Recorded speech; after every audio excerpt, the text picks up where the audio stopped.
주시는 말씀은 마태복음 9장 18절부터 38절까지 한 절씩 교독하겠습니다.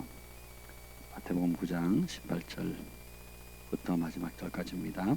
예수께서 이 말씀을 하실 때에 한 관리가 와서 절하며 이르되 내 딸이 방금 죽었사오나 오셔서 그 몸에 손을 얹어 주소서. 그러면 살겠나이다.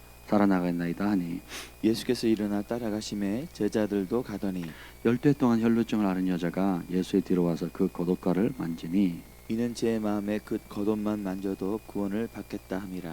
예수께서 돌이켜 그를 보시며 이르시되 딸아 안심하라 내 믿음이 너를 구원하였다 하시니 여자가 그 즉시 구원을 받으니라. 예수께서 그 관리의 집에 가사 피리 부는 자들과 떠드는 무리를 보시고 이르시되 물러가라 이 소녀가 죽은 것이 아니라 잔다 하시니 그들이 비었더라. 무리를 내보낸 후에 예수께서 들어가사 소녀의 손을 잡으심에 일어나는지라. 그 소문이 그 온 땅에 퍼지더라. 예수께서 거기에서 떠나가실새 두 맹인이 따라오며 소리질러 이르되 다윗의 자손이여 우리를 불쌍히 여기소서 하더니 예수께서 집에 들어가심에 맹인들이 그에게 나아오거늘 예수께서 이르시되 내가 능히 이 일할 줄을 믿느냐 대답하되 주여 그러하오이다 하니 이에 예수께서 그들의 눈을 만지시며 이르시되 너희 믿음대로 되라 하시니 그 눈들이 밝아진지라. 예수께서 엄히 경고하시되 삼가 아무에게도 알리지 말라 하셨으나 그들이 나가서 예수의 소문을 그 온 땅에 퍼뜨리니라. 그들이 나갈 때 귀신 들려 말 못하는 사람을 예수께 데려오니 귀신이 쫓겨나고 말 못한 사람이 말하거늘 놀랍게 여겨 이르되 이스라엘 가운데 이러한 일을 본 적이 없다 하되 바리새인들이 이르되 그가 귀신의 왕을 의지하여 귀신을 쫓아낸다 하더라.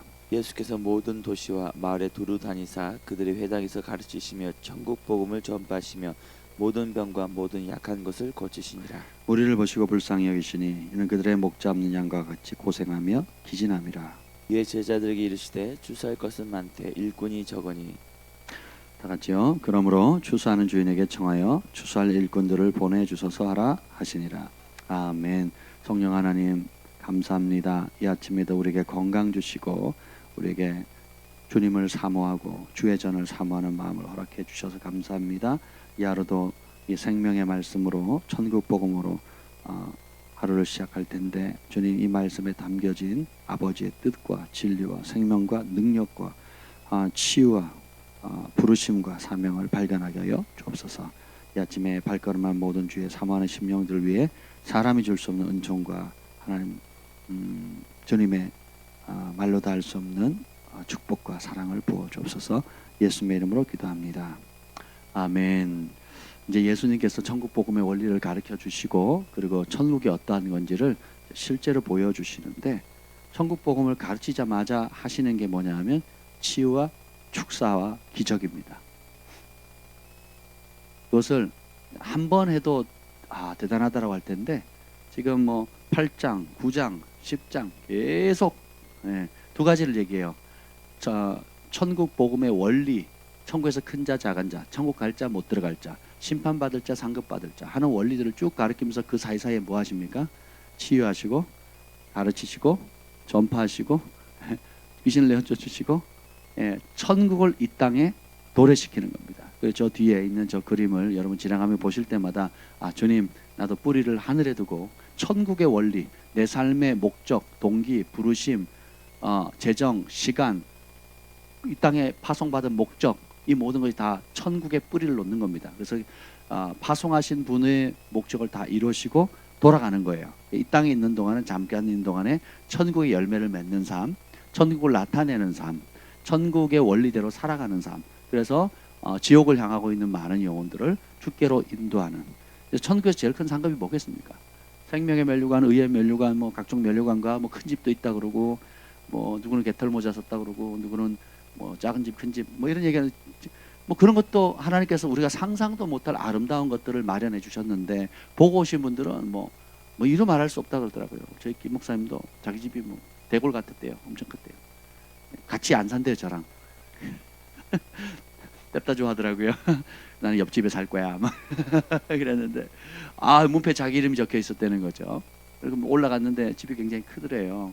그래서 근데 그런 너무 기대가 되지 않습니까? 이 땅에 사는 동안에도 새 집 하나 얻으면 그렇게 행복하고 새 차를 사게 돼도 아니 중고차만 얻어도 행복한데 예, 천국에서 주님께서 정말 아름다운 집을 마련하셨다는 것처럼 큰 행복은 없는데 그거보다 더 큰 행복이 뭐겠습니까?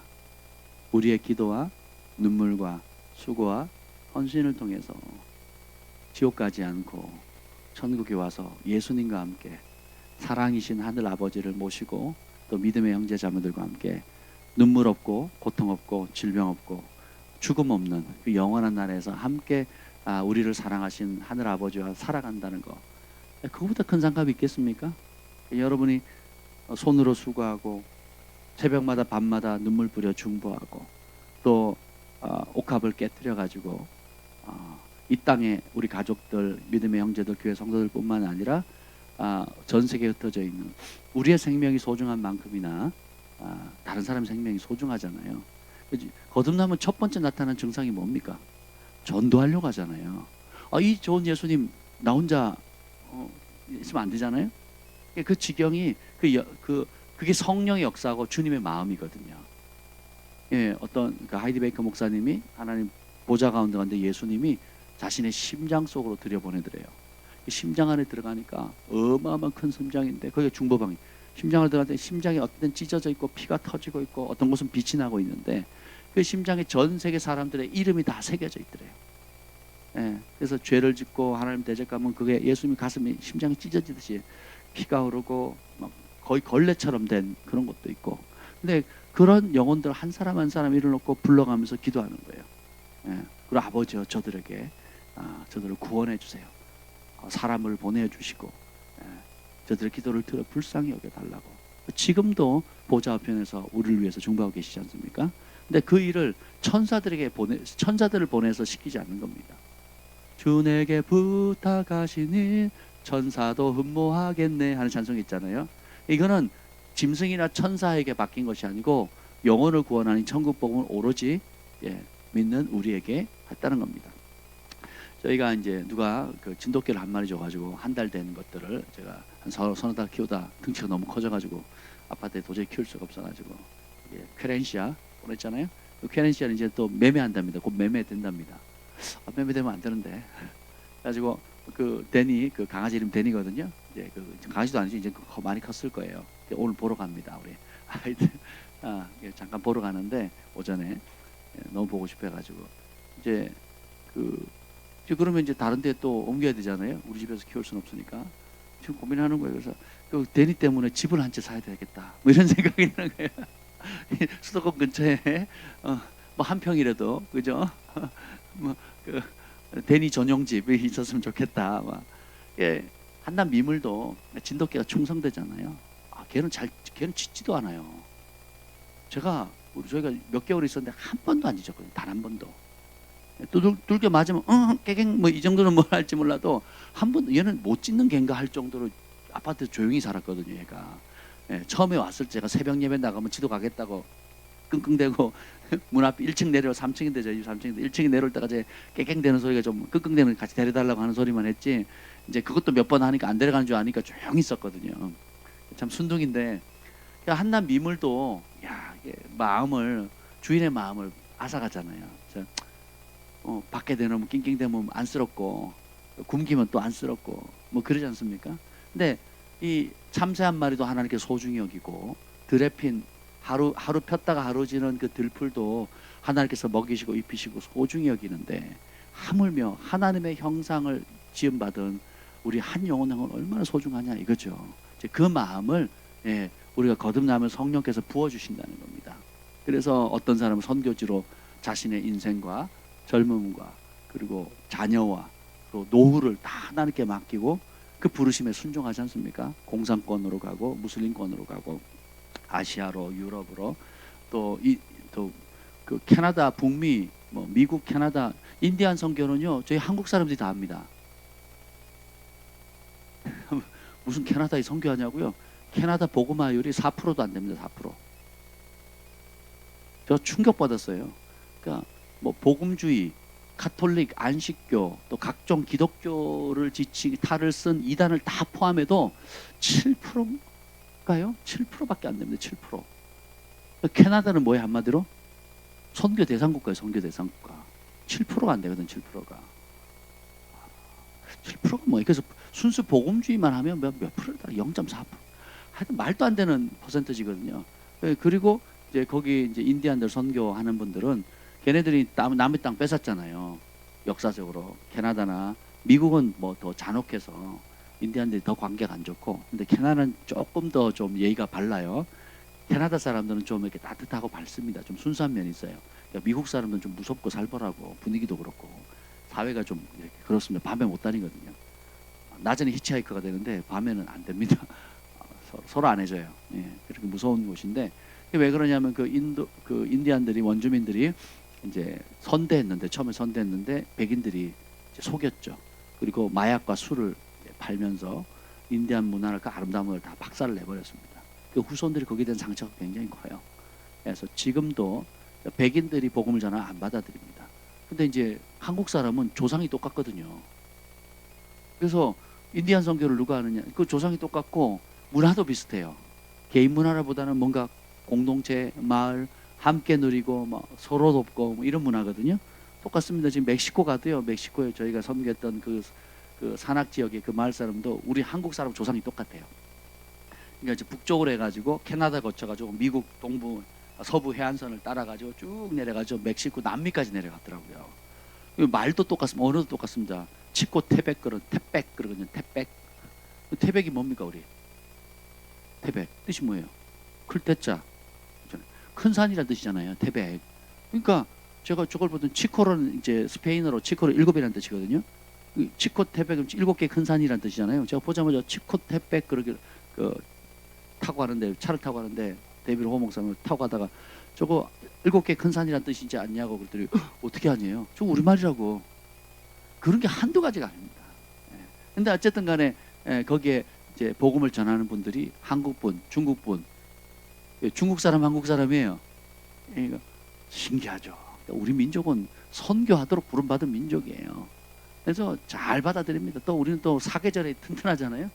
예, 봄, 여름, 가을, 겨울에 아주 그냥 추위, 더위, 뭐 선선한 거 다 익숙해져 가지고 전 세계 어디다 갖다 놔도 이제 잘 버티고 하죠. 그래서 주님께서 우리 민족을 그렇게 선교하는 민족으로 특화하셨어요. 또 잘 가르치고 고등 지식을 가지고 있고, 그죠? 문맹률이 아마 전 세계에서 제일 낮은 나라 중에 하나일 겁니다. 가장 고등교육거든. 뭐 싱가포르인가 어디 전 세계 제일, 중국계 하여튼 나라가 최고고 그 다음이 우린가 뭐 아마 그럴 겁니다. 이 폐허 더미 위에서 오로지 공부 예, 가르칠 수 있는 능력. 예수님이 티칭, 프리칭, 힐링 하셨잖아요. 가르치시고 선포하시고 치유하셨잖아요. 이 천국 복음을. 천국 복음이 이념적이거나 뭐 좋은 뭐 사상이 아니라 그걸 진짜 믿으면 실제로 가르치고 선포하면 천국 실제로 경험할 수 있다라는 걸 알려주는 거예요. 그래서 우리도 이 복음을 받아들이면 항상 이 세 가지를 마음에 염두에 둬야 됩니다. 내가 뭐 지금 목회자가 아니라 할지라도 예수 믿고 거듭난 성령을 받은 모든 사람이라면, 여러분 성령 받으셨죠? 성령을 받은 모든 분이라면 티칭, 프리칭, 힐링을 항상 하셔야 돼요. 사람 만날 때마다 천국은 이런 거야 하고 가르치고, 그 다음에 듣든지 아니 듣든지 선포하고, 그 다음에 어떻게 해요? 실제로 그 능력을 나타내야 되는 거예요. 믿는 자에게 이런 표적이 따르리니 해서 귀신을 내어쫓고 새 방언을 말하고 무슨 독을 마실지라도 해를 받지 않고 병든 자에게 손원전증 나으리라. 그걸 하는 겁니다. 선교지에 가서만 하는 게 아니고 특별한 무슨 훈련을 때 하는 게 아니라, 이제 어떤 사람이 예언을 잘하냐면 예언을 많이 해본 사람이 잘해요. 일반 의사도 그 뭐 심장 전문이든 무슨 전문이든 간에 그 왜 전문이라 그럽니까? 그 전문 분야를 특화해서 다른 병도 고칠 수 있고 알지만 계속 그 일을 하니까 거기에 대한 스페셜리스트가 되는 거거든요. 그러니까 특별히 더 전문적으로 아는 것처럼 여러분이 각자에게 주신 은사와 재능과 부르심의 영역에 있어서 더 많이 수고하고 헌신할수록 하나님께서 좋은 기하게 쓰신다는 겁니다. 그래서 이 중풍병자 고치시고 그리고 주님께서 이제 천국을 실제적으로 나타난 삶을 보시는데, 오늘은 어떤 관점을 보려면 이 예수님께서 치유하시는 방법들 보면 사람들의 믿음이 다양하다는 겁니다. 그러니까 치유를 끌어오르는 열쇠가 믿음이거든요. 그러니까 천국을 경험할 수 있는 열쇠가 믿음이에요. 천국을 경험할 수 있는 열쇠가 이성이나 논리가 아닙니다. 근데 제가 다녀보면 목회자나 성도나 다 똑같아. 영적 체험이 심지어 있는 사람도 체험은 체험이고 일상의 삶은 뭘로 살아요? 이성으로 살아요. 감정. 이성보다 센 게 감정이거든요. 감정. 감정이 북받치면 말릴 사람이 없어요. 또 감정이 이제 화가 나면 다 뒤집어 버리잖아요. 그죠? 그리고 감정이 낙심이 되면, 그죠? 또 불쾌하다 그러면 약속했다가도 안 하고, 예, 뭐 선물도 줬다가 뺏고, 또 뭐 약속 뭐 맹세했다가도 언제 그랬냐는 식으로 막 이렇게 하죠.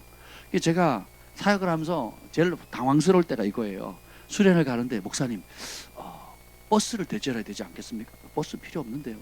제가 낼 테니까 우리 성도들 한 버스로 가면 안전하고 편하게 하지 않겠습니까? 그러놓고 그러면 그렇게 하시죠. 그러놓고 돈을 안 내셨어요. 그래서 제가 뭐 이런 황당한 일들이 많습니다. 아주. 그래서 제가 군대에서도 배웠지만 휴가를 가야 간다. 당일날도 비상 걸면 휴가 스탑 그럼 못 가는 거예요. 제가 말년에 뭐 무슨 사단장상, 뭐 또 군단장상, 뭐 상을 많이 받았으면 5개 휴가증을 받았어요. 상을 받을 때마다 하나씩 받거든요. 뭐 이렇게 3박 4일, 뭐 4박 5일, 뭐 이렇게 9박 10일 이렇게 받잖아요. 말년에 5개를 받았습니다. 할렐루야. 몇 개를 갔을까요? 하나도 못 갔어요. 왜? 대대장님 바뀌었거든. 대대장님 바뀌니까 휴가 없다. 이러면 끝이에요. 그리고 오히려 꼬여가지고 100km인 걸 한 번만 하면 된다고 3번 했습니다. 유격 한 번만 받으면 되는데 3번 받았어요. 말년에도 원래는 안 보내는데 대대장님 바뀌어가지고 수색대 대대장님 바뀌어가지고 열이 없다 그래가지고 그래서 가야 가는구나. 우리 말도 그래서 너희 말이 예 아니요 그 중간에 어설픈 얘기 하지 말라는 겁니다. 그래서 뜻을 딱 정했으면 항상 원리가 저도 이제 그러려고 많이 노력합니다. 실수 안 하려고. 그래서 특히 물질과 관련된 거는 내가 뜻을 정하면 일단 모아요. 그래서 다 내가 원하는 만큼 모으기 전에는 말을 안 합니다. 내가 뭐 이번 사업 되면 뭐 해줄게. 내가 이번에 뭐 하면 뭐 해줄게. 이 습관 자체를 없애버렸어요. 아예 없애버립니다. 제가 없앤 지 꽤 오래됐어요. 제가 왜냐면 물질은 부모 자식 간에도 어떻게 할 수가 없더라고요. 그렇지 않아요? 그러니까 이런 하나님 나라도 마찬가지라는 겁니다. 내가 딱 준비를 됐으면 그냥 행동해버리는 거지. 약속하는 습관을 안 하는 거예요. 준비하는 습관을 가져야지 약속하는 습관을 가지면 안 됩니다. 딱 준비를 해가지고 준비가 되면 그때 그냥 말할 필요 없어 그냥 주면 돼요. 순종하면 되고 축복하면 되고 나눠주면 되는 거죠. 이제 이걸 제가 오래전에 깨달아가지고 이제 늘 그렇게 하려고. 저희 선교도 마찬가지입니다. 제가 기도하겠습니다까지 해요. 그리고 이제 마음을 품고 기도하죠. 그리고 정확한 액수를 놓고 기도합니다. 하나님 500만 원 보내주세요. 하나님 뭐 1000만 원 보내주세요. 하나님 제가 특히 이제 이제 추수감사 계절이 왔잖아요. 개척 때부터 지금까지 추수감사절 때 그 헌금을 원래는 이제 집 없는 사람 전세금을 좀 대주려고 교회가 작지만 그래서 한 해 동안 너무 감사하지 않습니까? 그래서 정말 저도 집 없는 서름을 많이 당해봤기 때문에 집 없으면 진짜 뭐 이리저리 너무 어렵잖아요. 요즘 국가에서는 뭐 1억씩 뭐 청년들 지원도 해주는데 저는 이제 유학 갔다 왔을 때는 단돈 1000만 원이라도 그냥 달라는 것도 아니고 제1금융권에서 빌려만 줘도 행복하겠다. 제가 이런 삶을 살았거든요. 집 없이 살았거든요. 애들 데리고 또 저희 집사람 만삭에 우리 사랑이 만삭이었는데 갈 데가 없었거든요. 그러니까 예수님도 외롭고 또 굶주리고 또 목마르고 머리 둘 곳 없고 하는 사람들 병든 사람 찾아가고 감옥에 갇힌 자 찾아가라 했던 것처럼 그렇게 하면 좋겠다 하는 생각에서 이제 시작을 했어요. 그래서 이전에 한 번도 하지 못했던 그 감사를 그렇게 하면 그걸 모으면 목돈이 생기잖아요. 그 목돈을 가지고 이제 예를 들면 뭐 큰 수술비가 들어가는 거. 집을 주려고 했더니 너무 돈이 안 되는 거예요. 그 보증금을 하려니까. 그리고 초창기 몇 년은요 제가 헌금의 3분의 1을 다 하더라고요. 우리 전 성도들 모은 헌금이랑 제가 하는 헌금이랑 누가 많겠어요? 제가 더 많은 거예요. 이거 사업가도 있고 뭐도 있고 뭐인데 그래서 제가 하나님께 전부를 드린 사람하고 그냥 내가 돈도 많고 나름 뭐 잘 살지만 의사 선생님들은 뭐 1000만 원, 2000만 원 벌어요 한 달에. 뭐 세금도 많이 떼지만 저는 무슨 사례도 없고 그때 한참 이제 외부 사역을 뛰고 뭐 부흥회 인도하고 막 이럴 때니까 제가 돈이 없잖아요. 그래서 심을 마음이 있는 씨앗에게 심을 마음이 있는 자에게 심을 씨앗을 주신 하나님 이 말씀을 선포했어요. 가르치고 그러니까 저도 없는데 저는 기도하면 이번 달에는 이번에 200만 원 헌금하고 싶어요. 그리고 기도를 합니다. 그러면 딱 그 정한 기간에 200만 원이 들어와요. 기가 막힙니다. 그럼 그게 그걸 기도를 안 했으면 그 돈 누가 쓰겠어요? 제가 쓰는 거죠. 근데 기도를 한 딱 그 금액이 들어오니까 필리핀 갈 때 하나님 500만 원 주세요. 그때 딱 500만 원 들어오는 거예요. 5,000불. 5,000불에 500만 원 더 하는 거죠. 기가 막히게 5,000불 그대로 전해드리는 거죠. 이제 만약에 그렇게 안 했더라면 그 돈 내가 쓰는 거죠. 차 바꾸는 데 쓰고 뭐 최신형 그 뭐지 아이폰이 아니라 그 시계 뭐라 그러죠? 아이폰에서 만든 시간 아이워치를 사지 않겠습니까? 그럼 각기 성향대로 뭐 평소에 정말 갖고 싶었던 것들을 하지 않겠냐고요. 그래서 근데 하나님께서는 그런 믿음을 통해서 역사하기를 기뻐하시는데요. 특별히 여기 이 치유받는 이야기들이 쭉 나옵니다. 근데 이 치유를 받을 때에 사람들의 믿음이 굉장히 다양해요. 예, 그래서 이 백부장은 뭐예요? 주님 오지 마세요. 뭐만 해달래요? 말씀만 해달래요. 이 말씀만 해달라는 믿음이 있었고, 18절을 보면 이제 한 관리의 딸이 이제 죽었어요. 방금 죽었다는 거죠. 근데 어떻게 이분의 그러니까 죽은 딸을 둔 아빠, 그 아빠가 어떻게 반응하는지 한번 보죠. 18절 시작. 예수께서 이 말씀을 하실 때 한 관리가 와서 절하며 이르되 내 딸이 방금 죽었사오나 오셔서 그 몸에 손을 얹어 주소서 그러면 살아나겠나이다 하니. 아멘. 방금 죽었대요. 그러니까 이분의 믿음 뭐예요? 자, 예수님 앞에 왔을 때에 그가 와서 첫 번째 반응이 뭐예요? 말하기 전에 어떻게 행동합니까? 예수님 앞에 절하죠. 관리가 절을 해요. 다른 성경에 보면 회당장이거든요. 회당장. 그러니까 회당장이면 그 유대인들이 하나님 앞에 예배하고 말씀을 선포하는 곳의 대표자예요. 뭐 굳이 교회로 얘기한다면 담임 목사님 정도 되겠죠. 비유를 하자면 뭐 그런 기능하고 많이 틀리지만, 근데 예수님 앞에 와가지고 그 절하기 전에 예수님이 뭘 하고 계셨어요? 그 관리가 오기 전에 예수님 뭐 하고 계셨어요? 말씀을 새 포도주는 새 부대에 넣어야 하느니라 막 천국 복음에 대해서 막 전하고 있는데 끼어든 거예요.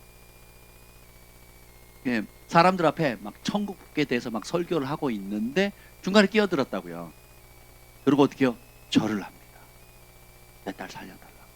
근데 이 사람의 두 가지 특징이 있는데 그 절박함으로는 첫 번째가 뭐냐면 무례할지라도 내가 겸손히 내 딸을 딸이 죽었잖아요. 지금 죽었는데 살려야 되는데 살릴 방법이 없어. 의사가 살리겠습니까? 뭐 돈이 살리겠습니까? 자신의 명예가 살리겠어요? 못 살리는 거죠. 예, 그러니까 뭐예요? 예수님 앞에 절을 하는 겁니다. 엄선을 표현하는 거죠. 권위자가 그래도 그 지역에 회당이면 그 마을의 제일 유지거든요. 회당장이면 그렇잖아요. 지금도 뭐 선교지 가거나 무슬림권에도 가면 그 시골에 가면 그 시골의 족장이나 무당이나 그 영적인 세계를 장악하고 있는 사람이 그 지역의 대빵입니다. 시골은 그렇거든요. 뭐 서울시는 서울시장이 뭐 행정적인 그런 위치를 하지만 시골을 가거나 선교제 가면 그 지역 마을에 영적인 것을 주관하는 사람이 실권을 가지고 있어요. 이 회당장도 그와 같은 역할을 하는 거죠, 사실은. 예, 근데 내 딸이 금방 죽었을 때 겸손히 엎드려 절하고 그 다음에 그 몸에 와서 손을 얹어주세요 이렇게 얘기합니다. 그 회당장의 믿음은 뭐예요? 예, 겸손히 예수님이 오셔서 직접 오셔서 만져주면 내 죽은 딸이 살아난다는 믿음이에요. 그때 예수님께서 어떻게 해요? 고쳐 주십니다. 그리고 그 와중에 가는 길에 그래서 예수님이 그 믿음을 보고 어떻게 해요? 따라가세요. 예수님이 나 바빠. 나 오늘 스케줄 있거든. 나 다른 약속이 있어. 저기 어디야 누가 저기 부자가 나 지금 맛있는 음식 초청했거든. 나 못 가. 이러지 않는다는 거예요. 예수님께서 참 이렇게 순하신 것 같아요. 그런 면에서 보면. 예, 그냥 어떻게 해요? 가자 그랬더니 갑니다. 가는 과정에 제자들도 따라가죠. 20절 그 사이에 시작. 12해 동안이나 혈루증으로 앓는 여자가 예수의 뒤로 와서 그 겉옷가를 만지니 다음 구절. 이는 제 마음에 그 겉옷만 만져도 구원을 받겠다 함이라. 12년 동안 하혈하는 병을 앓렸던 여자가 와서 예수님의 옷자락을 만졌어요. 이거는 율법을 깨는 행동이거든요. 그럼에도 불구하고 그렇게 했던 이유가 뭐예요? 성경에서 이는이란 표현이 나오죠. 영어로는 because예요. because. 왜냐하면 이게 그 이유를 설명해요. 그래서 여러분 이는 그러면 집중해서 보셔야 돼요. 그 이유, 목적이 딱 나오거든요. 그럼 요 말을 너희는 들어라 이 말이에요. 이것이 중요하다 이런 뜻이에요. 그래서 이는 그러면 별표. 요거 때문에 성경을 기록했구나. 요게 핵심이구나라고 여러분 이해를 하시면 돼요. 그래서 구약이나 신약이나 이는 이런 표현이 많이 나옵니다. because 왜냐하면 그 여인의 마음 가운데 예수님의 겉옷만 만져도 구원을 받겠다는 거예요. 자, 여기서 구원이 죽어서 지옥 안 가고 천국 간다는 뜻입니까? 아니죠. 구약이나 신약이나 히브리인들, 유대인들의 개념의 구원은 죽어서 천국 간다는 개념이 아니에요. 쉽게 표현하면 샬롬이거든요. 샬롬. 샬롬은 천국에 있는 상태가 이 땅에 그대로 이루어지는 거예요. 샬롬이 그냥 평안하세요. 우리도 그러잖아요. 평안히 주무셨습니까? 이러잖아요. 안녕하세요. 이게 안녕이라는 뜻이 뭐죠? 평안하라는 것 뜻이잖아요. 그죠? 그러니까 우리가 유대인들하고 똑같은 인사를 하는 겁니다. 왜냐하면 전쟁을 워낙 많이 치렀어요. 그 전쟁 중에 평안은 뭐예요? 승리하는 거고. 그리고 먹을 게 없을 때 평안합니까? 아니, 그러니까 어떻게 해요? 보릿고개 시대 때 평안했습니까? 어떻게든 먹을 걸 마련하려고 했죠. 그러니까 가난한 자에게는 먹을 것을 주는 거고, 잘 곳이 없어요. 그 사람에게 구원은 뭐예요? 잘 집이 생기는 거예요. 그 병든 자에게 평안은 뭐예요? 여러분 그 허리 아프거나 뭐 배 아프거나 뭐 토하거나 뭐 또 뭐 불치병에 걸리면 그게 평안이 오냐 말이죠. 아니죠. 거기서 자유케 그 병이 낫는 게 구원이에요. 관계가 어려졌어요. 나 집도 살고 명예도 있고 나름대로 편한데 부부 사이에 맨날 이혼하니 많이 아니면 부모와 자식 간에 뭐 산이 죽니 얼굴 안 쳐다보면 그 집안이 콩가루 집안이잖아요. 행복하겠냐고요? 없죠. 이런 모든 상황들이 천국에 가면 눈물 다 씻어주고 갈등 없고 그 아버지의 사랑 가운데 빛 가운데 어둠이 전혀 없는 고통과 질병과 궁핍함과 관계 어그러짐이 전혀 없는 그것이 실제로 이루어지는 거예요. 12년 동안 코피만 조금 올려도 제가 어제 코피가 나가지고 들어가서 일찍 누워 있었거든요. 그러니까 며칠 좀 이제 열흘 일정이 좀 빠듯해가지고 좀 무리를 했는데 코피가 나니까 어떻게 코피 나는데 코피 흘리면서 제가 기도할 수는 없잖아요. 그렇잖아요. 어떻게 누워야지 뭐. 그러면 이게 평안이 아니거든요. 그렇잖아요. 코피를 조금만 흘려도 여러분 뭐 활동이 제한을 받지 않잖아요. 피가 멈출 때까지. 근데 12년을 흘렸다고 생각해 보세요. 예. 이게 보통 일이 아니잖아요. 보통 일이. 그 다른 성경에 보면 가진 재산 그 의사 만나느라고 다 이제 쓰고 의사 만나는 게요. 쉬운 일이 아니에요. 그렇지 않습니까? 그리고 이제 환부에 따라 그냥 편하게 만날 수 있는 부위가 있고 어디가 부러지면 그냥 부러진 데만 이렇게 기부싸면 되잖아요. 근데 이제 내 생리적인 부분이나 또 이게 뭐 속에 뭐 장기나 뭐 심장에 이러면 막 이게 대책이 없잖아요. 그리고 그걸 다른 사람에게 내 몸을 보인다는 거죠. 아무리 의사지만 수치심을 또 유발하는 거잖아요. 그런 모든 것들을 12년간 겪었는데 내린 결론은 사람의 힘으로 안 되는구나. 그래서 예수님께 나아가겠다고 나아가는 겁니다. 저 어디죠? 그래서 액자를 어디다 그런 카페 있나요? 저 카페 벽에 가보면 제가 예루살렘에서 직접 사온 게 있습니다. 그 그림이 있어요. 옷자락 예수님의 옷자락과 발이 보이고 한 여인의 손이 그 옷자락을 딱 잡는 장면이거든요. 이게 그 장면입니다. 카페 있죠. 제가 그걸 예루살렘에서 사온 겁니다. 예루살렘이 아니고 사실 막달라 지방의 그 마리아 이야거든요. 막달라 지방 그 갈릴리 쪽에서 제가 가서 직접 비싸게 그 박물관이 있습니다. 진짜 잘 만들어놨거든요. 거기에서 사왔어요 액자를. 그래가지고 좋은 액자를 끼는 겁니다. 굉장히 그 의미가 있거든요. 그런 것처럼 내가 예수님의 옷자락을 내가 직접 가서 만지는 순간 나을 거다라는 믿음. 그때는 다른 성경은 예수님이 길을 가다가 멈춰요. 이 사람 저 사람 막 밀치는 가운데 갑자기 멈춥니다. 누가 나에게 손을 대었느냐 이렇게 물으시거든요. 그랬더니 제자들이 그럽니다. 아니 이 많은 군중들이 다 밀치고 땡기고 한마디로 말하면 그 뭐 연예인 지나가면 모자 뺏고 옷 찢고 이렇게 뭐라도 하나 가지려고 막 땡기듯이 사람들이 그랬단 말이죠. 많은 사람 만지고 밀치고 땡겼는데 능력이 안 나갔어요. 근데 이 열쇠를 혈류증아준 이 연이 만졌을 때 능력이 나갔고 예수님이 몸에서 능력이 나갔다는 것을 인식했어요. 그리고 멈춥니다. 누가 내 몸에 손을 대었느냐. 그랬더니 그 연이 떨면서 얘기하죠. 제가 그랬습니다. 그랬더니 따라 내 믿음이 너를 구원했다. 저도 사역하다 몇 번 그런 경험을 한 적이 있어요. 제가 어느 교회를 갔는데 너무 힘들어서 저도 은혜 받으려고 갔어요. 그러니까 그 예배 끝나고 이제 기도 시간이 됐는데 그 담임 목사님이 저를 이렇게 보시더니 목사님도 같이 사역하세요 그러는 거예요. 저는 은혜 받으러 갔는데 너무 힘들어가지고 목사님도 같이 기도 좀 해주세요 그래가지고 성도들 기도하는데 몇몇 분이 이렇게 기도해서 안수를 했습니다. 그때 성령이 굉장히 강하게 임하시더라고요. 이렇게 하는데 갑자기 제 손에서 능력이 나가는 거예요. 쭉 나가더니 제가 만약에 이렇게 서 있으면 그럼 저쯤에 있는 권사님 위치 정도 있는 분이 능력이 나가는데 그 사람 머릿속에 쑥 들어가 버리더라고요. 그리고 제가 막 너무 신기해가지고 우와 신기하다. 그런 체험을 한 번 한 적이 있습니다. 예, 그리고 이제 교회에서나 아니면 이제 지역교회 초청받아가지고 이제 부흥회를 인도하고 뭐 사역을 하잖아요. 그러면 사역할 때 능력이 나가요. 정말 신기합니다. 일할 사람에게 일을 할 때 밥 먹이고 월급 주고 그 다음에 도구를 주잖아요. 그죠? 제가 그걸 발견한 거예요. 일할 사람에게 도구를 주고 필요한 모든 것을 능력을 주는 것처럼 우리가 복음을 전하고 영혼을 살릴 때 순종하는 자에게 주신다는 거죠. 제가 안수를 할 때 이제 종종 그걸 느낍니다. 종종은 저희 교회에서도 마찬가지예요. 이제 가끔 감동이 돼서 안수를 하잖아요. 정말 신기한 게요. 어떤 사람 손을 딱 얹으면요 얼음이 얹은 것 같아요. 얼음. 손 대지 마세요 이런 분위기예요. 신기하죠. 그 사람 열심히 기도하는데 교회 와서 기도할 정도면 열심히 있는 거 아닙니까? 열심히 기도하는데 우리 교회 또 어떤 교회입니까? 한번 기도하면 2-3시간 3시간 막 기도하잖아요. 근데 딱 얼음이에요. 어떤 사람 바위야. 침투 불가. 그런 사람. 어떤 사람은요 스폰지예요. 스폰지예요. 어떤 사람은요 본드 같은 사람이 있어요. 제가 이렇게 안수를 하는데 막 스폰지처럼 흡수를 해요. 그리고 가려고 하잖아요. 안 떨어져요. 손이 본드처럼 딱 붙습니다. 신기해요.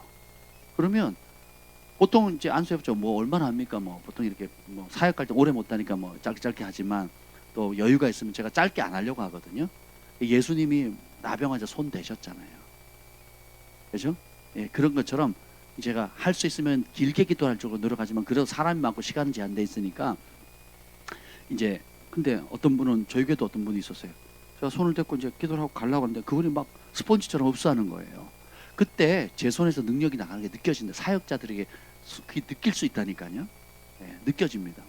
그래서 그러면 기분이 좋아요. 나도 시간 내서 힘써가지고 기도해줬는데 그걸 받으면 즐겁잖아요. 선물을 줬는데 싫다 안 받다 왜 그딴 걸 나한테 주냐 이런 식으로 하면 하는 사람도 기분 나쁘고 받는 사람도 불편하지만 작은 건데 막 기쁨으로 받고 하면 너무 좋잖아요. 그리고 그 손을 떼고 가려고 하는데 또 다시 와요. 이렇게 손이 안 떨어져요. 뭐 어떤 때는 막 30분을 기도한 적도 있습니다. 정말 뭐 그 사이에 막 엄청난 일들이 일어나거든요. 그게 뭐냐? 결국은 각자의 믿음이고 사모함이에요. 여러분 뷔페 가서 얼마나 먹을 수 있다고요? 뭐 어려운 질문인가요? 뷔페에 갔어요. 맛있는 뷔페집에 갔어요. 얼마나 먹을 수 있죠? 배고픈 만큼요. 배고픈 만큼 먹는 거예요. 그 전에 뷔페집 가기 전에 내가 라면 2그릇 먹었다. 어떻게 되겠어요? 라면 2그릇 먹었으니까 그 배는 따로 뭐 뷔페 이게 아니잖아요. 우리의 영혼의 그릇도 마찬가지라는 겁니다. 세상의 것 하나님으로부터 오지 않은 다른 것으로 채워지게 되면 진짜 하나님 주시는 것들을 못 받게 돼요. 그래서 회개라는 것은 일종의 비워내는 겁니다. 썩어질 것, 잘못된 것, 악취나는 것들을 비우고 소재 깨끗이 청소한 그곳 그렇게 되면 그래서 천국 복음의 첫 번째가 뭡니까? 심령이 가난한 자가 복이거든요. 가난해야 겸손을 끝까지 유지할 수 있어요. 배부르면 교만해지거든요. 우시아 왕도 배부르니까 강성해지니까 교만해졌고, 그죠? 사울도 강성해지고 전쟁에 나가 승리하고 명예를 얻으니까 교만해졌거든요. 교만이 굉장히 무섭습니다. 그래서 죽는 날까지 우리는 겸손의 옷을 입어야 되는 겁니다. 그래서 능력이 나가는데 여러분도 마찬가지예요. 자녀들을 위해서 또 주변에 믿음의 형제들이나 또 중보할 때나 기도를 하면 실제로 예수님이 걸어가다가 능력이 흘러나갔어요. 이게 예수님의 능력이에요? 아니면 예수님 안에 계신 성령님의 능력이에요? 이걸 잘 아셔야 돼요. 그러니까 내 능력이 흘러가는 게 아니에요. 내가 남들보다 다르다 안수 받았으니까 뭐 이게 아니고 내 안에 예수님 안에 계셨던 성령님이나 여러분 안에 계신 성령님이 같아야 틀려요. 에이 아니죠. 예수님은 크고 힘센 슈퍼맨 성령님 들어가 있고 우리는 비리비리한 허수아비 성령님 들어간 것 같은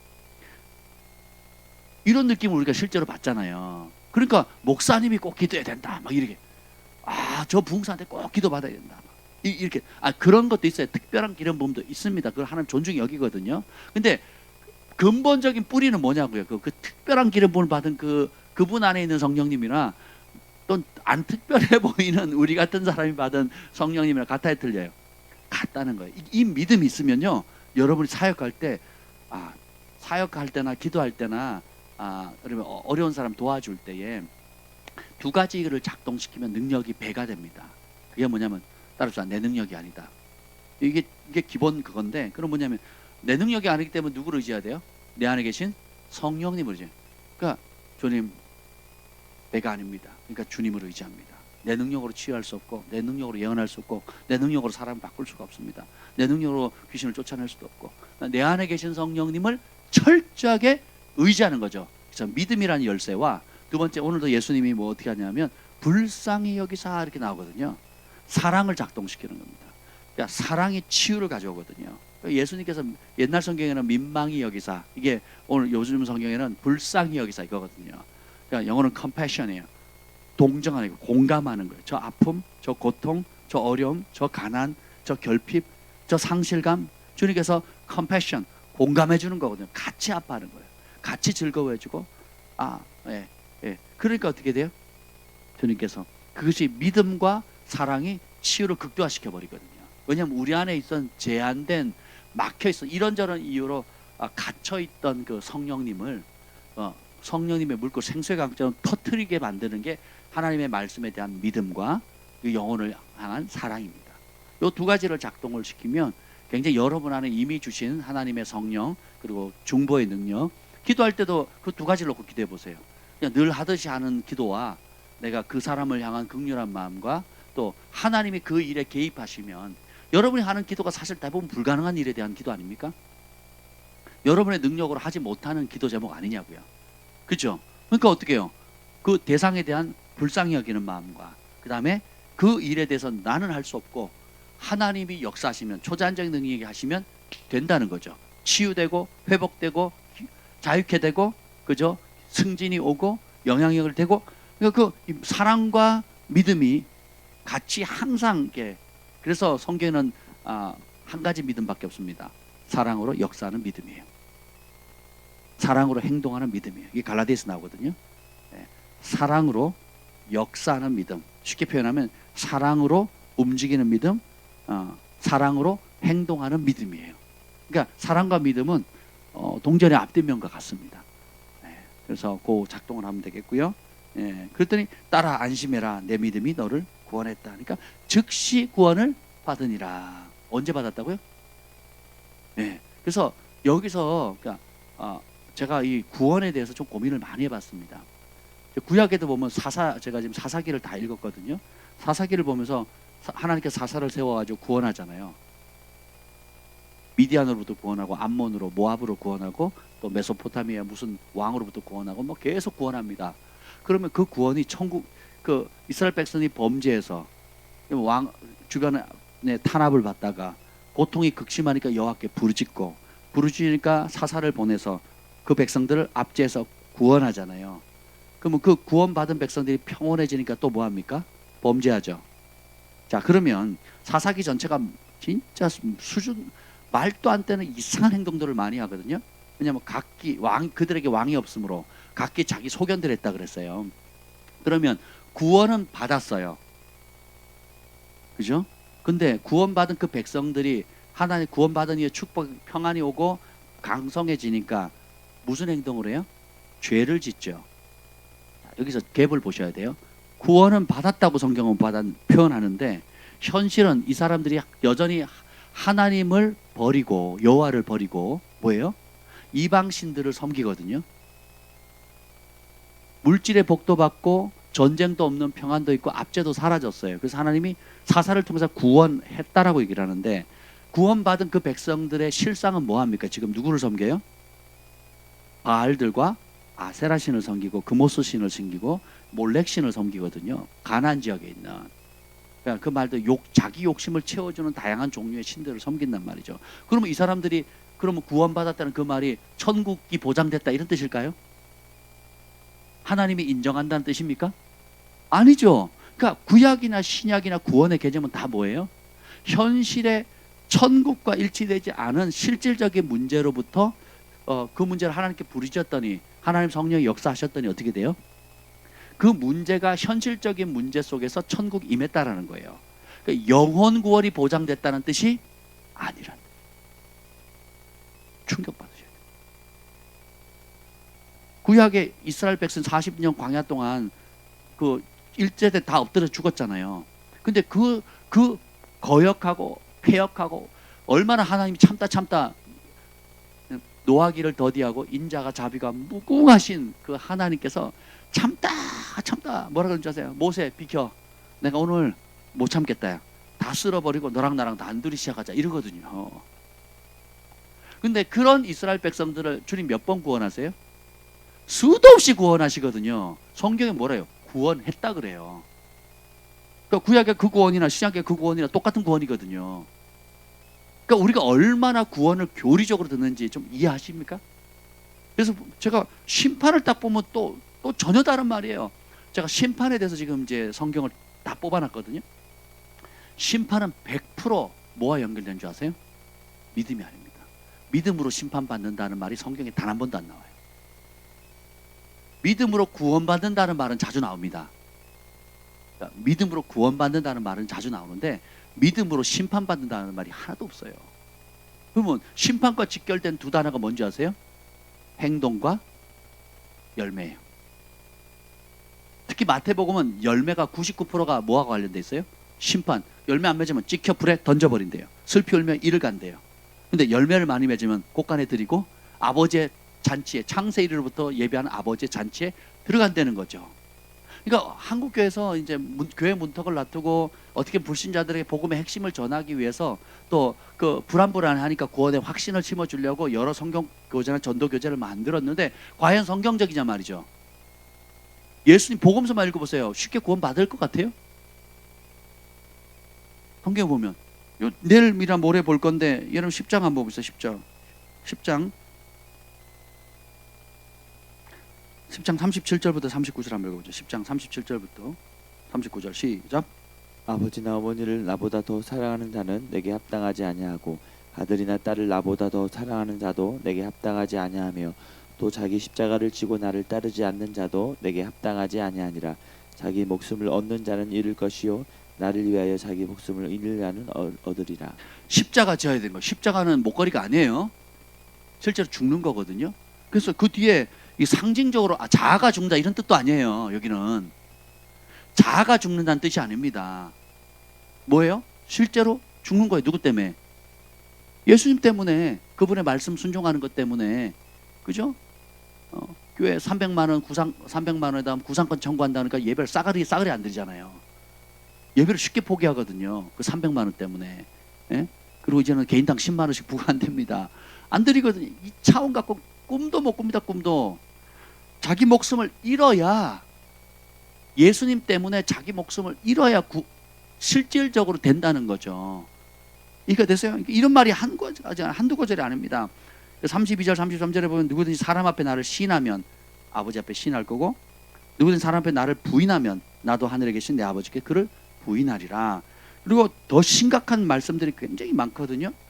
누구든지 재산을 다 버리지 않으면, 버리고 나를 쫓지 않으면 아버지의 날에 합당치 않다고 얘기를 하는 거거든요. 근데 처음 우리가 교회 나왔을 때 이거 가르쳐요? 그 사형리나 혹은 뭐 확신 시리즈에 이걸 가르치냐고요. 확신 시리즈에. 확신 시리즈에 십자가를 져야 된다. 전부를 걸고 주님을 쫓아야 된다. 예수님 때문에 목숨을 버려야지만 예수님이 주시는 참 생명 얻을 수 있다는 걸 가르치냐고요. 안 가르칩니다. 그럼 뭐냐? 반쪽만 가르쳐요. 이런 거 쏙 빼고 예수님이 왕이 돼야 된다. 자, 이스라엘 백성들이 구원은 받죠. 전쟁으로부터. 그리고 축복도 받잖아요.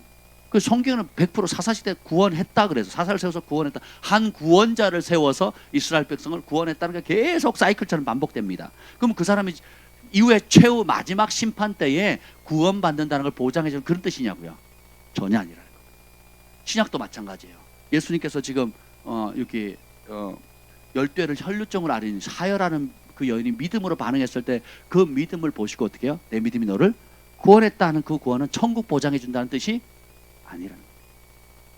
천국의 능력을 맛본 거예요. 그 12년 동안 마귀에 눌림, 질병에 병마로 고통받던 사람을 그 믿음으로 반응하니까 그 작은 치유에 대한 믿음만 발휘해도 천국을 지금 경험할 수 있다는 거예요. 그래서 몸이 적어도 내 몸이 마귀에게 장악됐던 그 몸이 예수님을 믿음으로 인해서 어떻게 해요? 몸의 천국이 이루어진 거예요.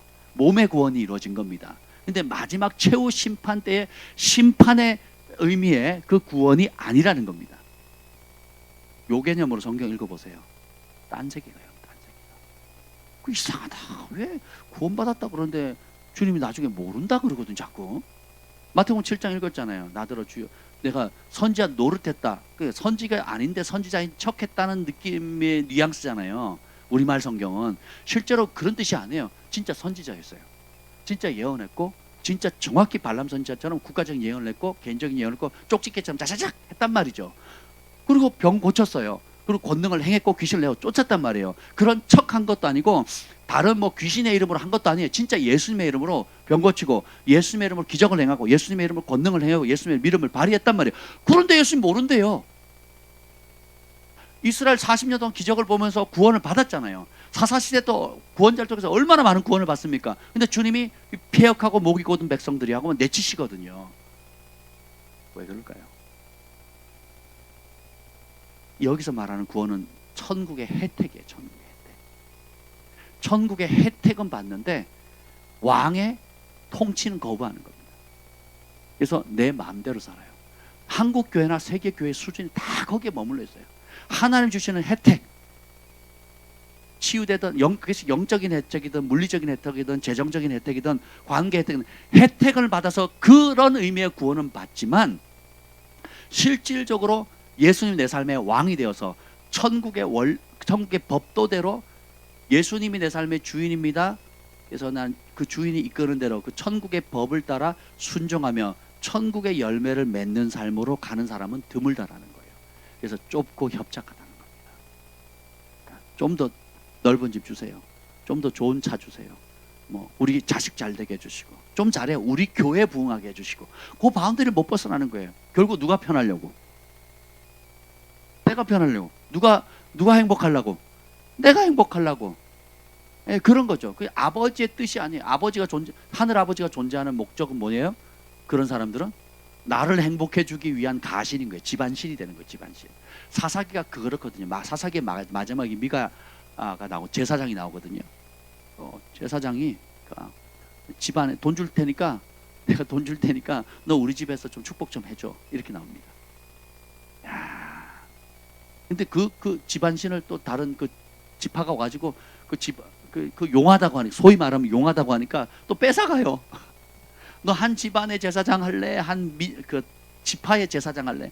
가만히 계산. 지파가 낫지. 한 집안에서 떨어지는 국물이 많은데. 근데 그걸 뭐라 하냐면 그 집안에서 제사장을 왜 드리냐? 이제 내가 그 제사장을 드렸으니까 우리 집 하나님 여호와께서 우리 집을 복을 주실 것이다 이래요. 그리고 뭐 만든 줄 아세요? 아주 재밌습니다. 막 이렇게 은을 누가 1,100개를 엄마가 잃어버렸어요. 사실은 아들이 훔쳤어. 근데 어디 갔냐 그랬더니 아들이 엄마가 너무 찾으니까 제가 했어요. 그랬더니 엄마의 반응이 이놈의 새끼 어디 엄마 돈을 훔쳐? 은 1,100개면요 어마어마합니다. 왜냐하면 1년치 그 제사장 1년치의 그 월급을 얼마 준 줄 아세요? 은 10개를 줬거든요. 1년치 우리 집에 있어 하는 게 은 몇 개 안 됩니다. 몇 개 안 돼요. 그리고 옷 2벌인가 뭐 이렇게 주거든요. 근데 은 1,100개를 훔쳤으니 집안 뿌리째 훔쳐간 거 아니에요? 그러면 이놈의 새끼 해야 되는데 그 엄마가 하는 말이 뭔지 아세요? 여호와께 복을 받을지어다 이럽니다. 이 콩가루 집안이죠. 그랬더니 엄마가 또 기분 좋아가지고 에라 그 너 다 가져라 그랬더니 안 받겠다고 또 아들 또 이럽니다. 그랬더니 그 중에 이제 110개를 가지고 이제 우상단지를 만들어 에봇하고 뭐 드라빔을 또 만듭니다. 또 그걸 가지고 또 제사장 세우고 아주 콩가루에 콩가루. 이런 일들이 그러니까 왕이 없으므로 소견대로 향하거든요. 또 그런 제사장이 한마디 했는데 뭐가 됐어요. 뭐가 이루어졌어요. 그러니까 그 소문 때문에 다른 지파가 와서 강제로 뺏어가요. 또 제사장이 첩을 가지고 있는데 뭐 이 첩이 또 바람 나가지고 도망간 거를 또 그 제사장이 또 찾으러 가고 찾아갔다 오는데 또 어떤 그 마을에서 뭐 지나간 손님이 왔으니까 내놓으라 그러는데 그 첩을 내놓으라 그런 게 아니고 제사장을 내놓으라 그래요. 뭐 한다고? 동성애 한다고. 집단 동성애 한다고. 그러니까 그 맞이한 또 손님은 안 된다고 하는 말이 안 된다고까지 해야 되는데 내 딸이나 내 딸을 줄 테니까 대신해라. 로또 그러잖아요.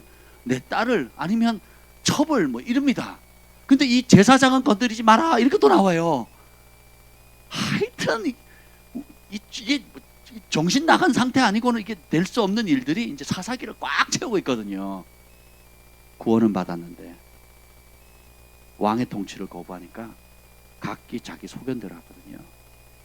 교회는 다니는데 예수님이 이 교회 안에서 어떤 사람 들어오자마자 치유받습니다. 어떤 사람 들어오자마자 응답을 받고요. 어떤 사람 묶임이 두통 아니면 그 잠 못 자는 병을 뭐라 그래요? 불면증이 막 낫기도 하고 그러거든요. 그러니까 혜택과 그게 구원은 받아요. 잠 못 자는 게 얼마나 괴롭습니까? 예, 여러분 커피 잘못 마시고 잠 못 자면 이제 진짜 괴롭잖아요. 뭐 이거 앉을 수도 없고 잘 수도 없고 막 그런 건데 그게 막 3년 이런 분도 계셨거든요.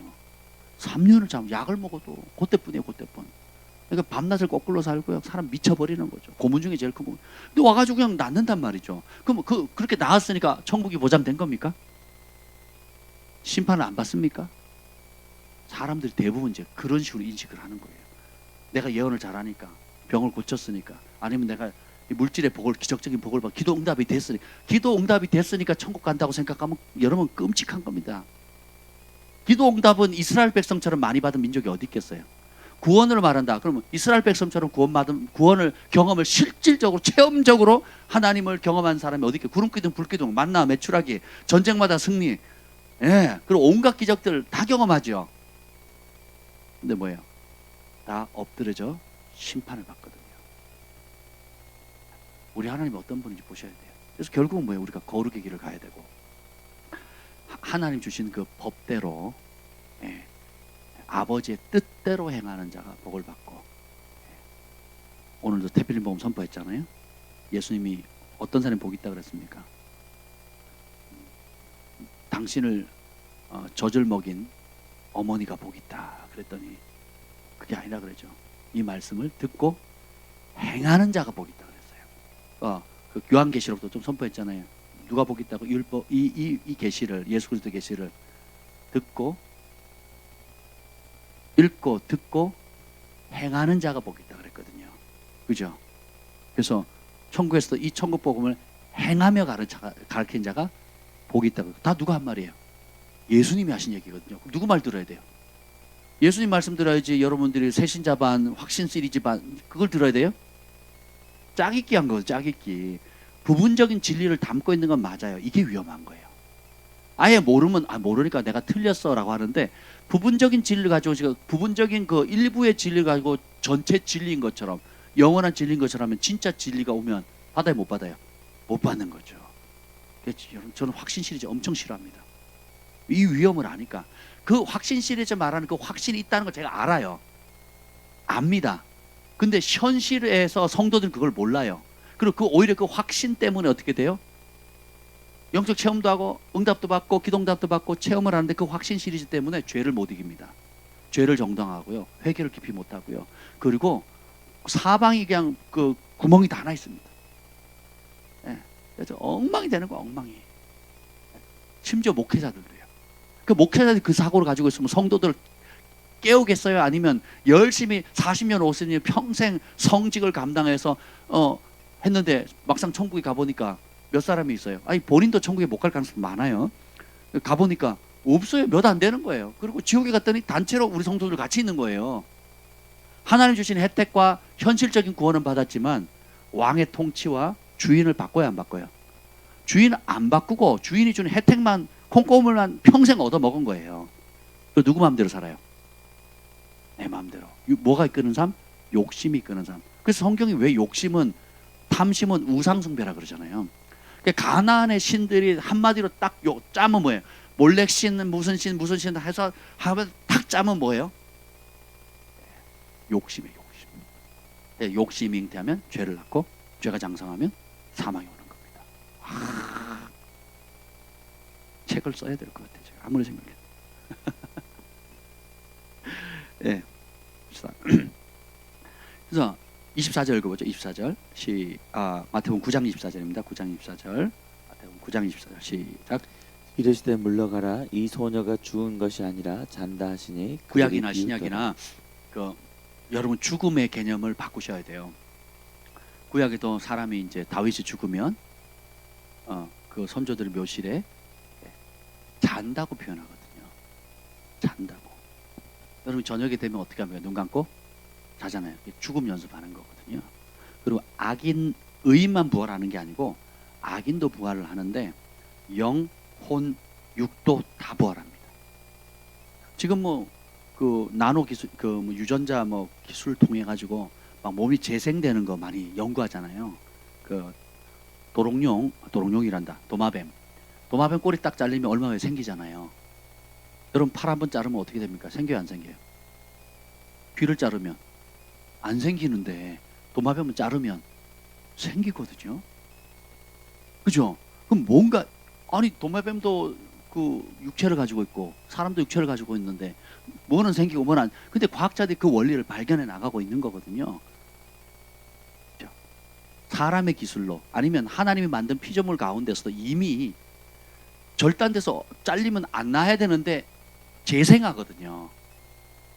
피조물들 가운데도 이제 그런 피조물들이 꽤 있습니다, 상당히. 그러니까 과학자들이 그걸 연구를 하는 거죠.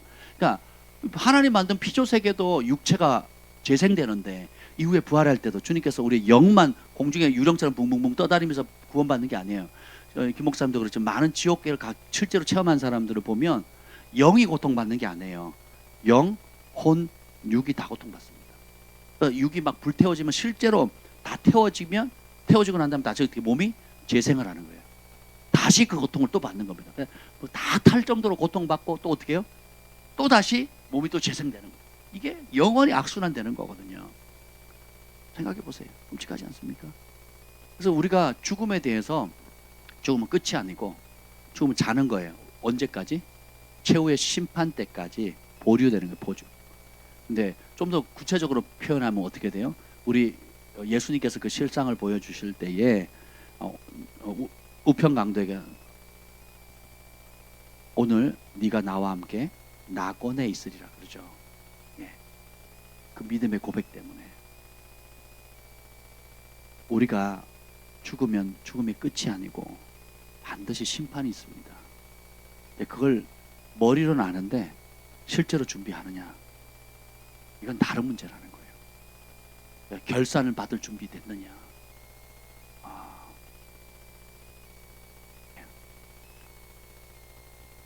저는 이제 그 김학태 형제님 오늘 태필린 복음 선포하는 너무 좋죠. 이 언어의 무게 있잖아요. 제가 감동받았습니다. 자주 하셨으면 좋겠습니다. 많은 기회를 주십시오. 그래서 저번에 처음 주님을 만났을 때 질문했던 주님이 빛 가운데 예수님 질문했던 4가지가 있거든요.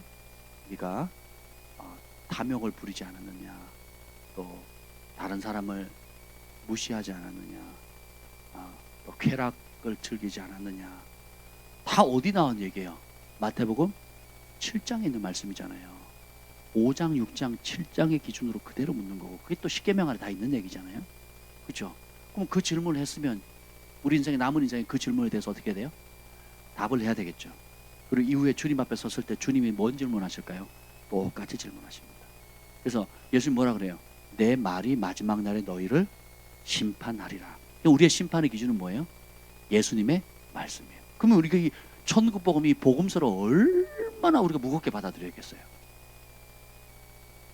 그렇잖아요. 정부가 행정법 바꿔가지고 지금 10만 원씩 물리겠대요. 뭐 300만 원씩 물리겠대요.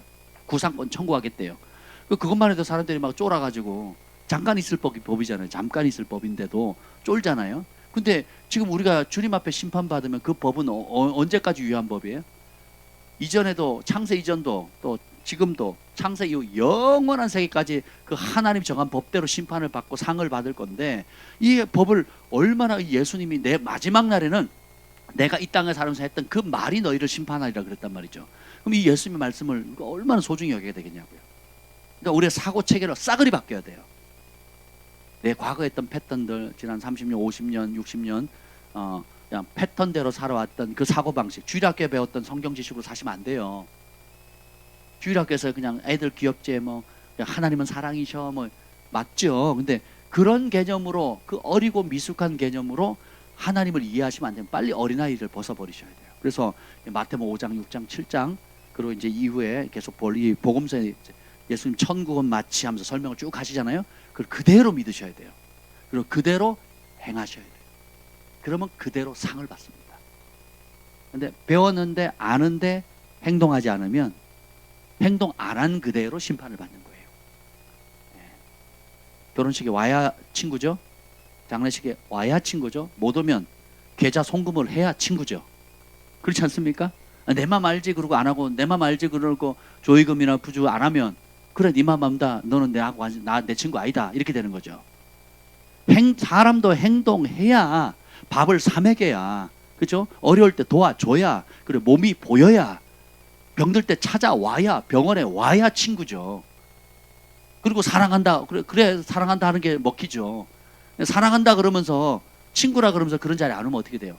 더 이상 친구가 아닌 겁니다. 그리고 예수님을 사랑하고 하나님을 사랑한다 그러면서 그분의 말씀을 가볍게 여기거나 아는데 듣지 않거나 대가를 지불하지 않는다면 가짜인 거예요. 가짜.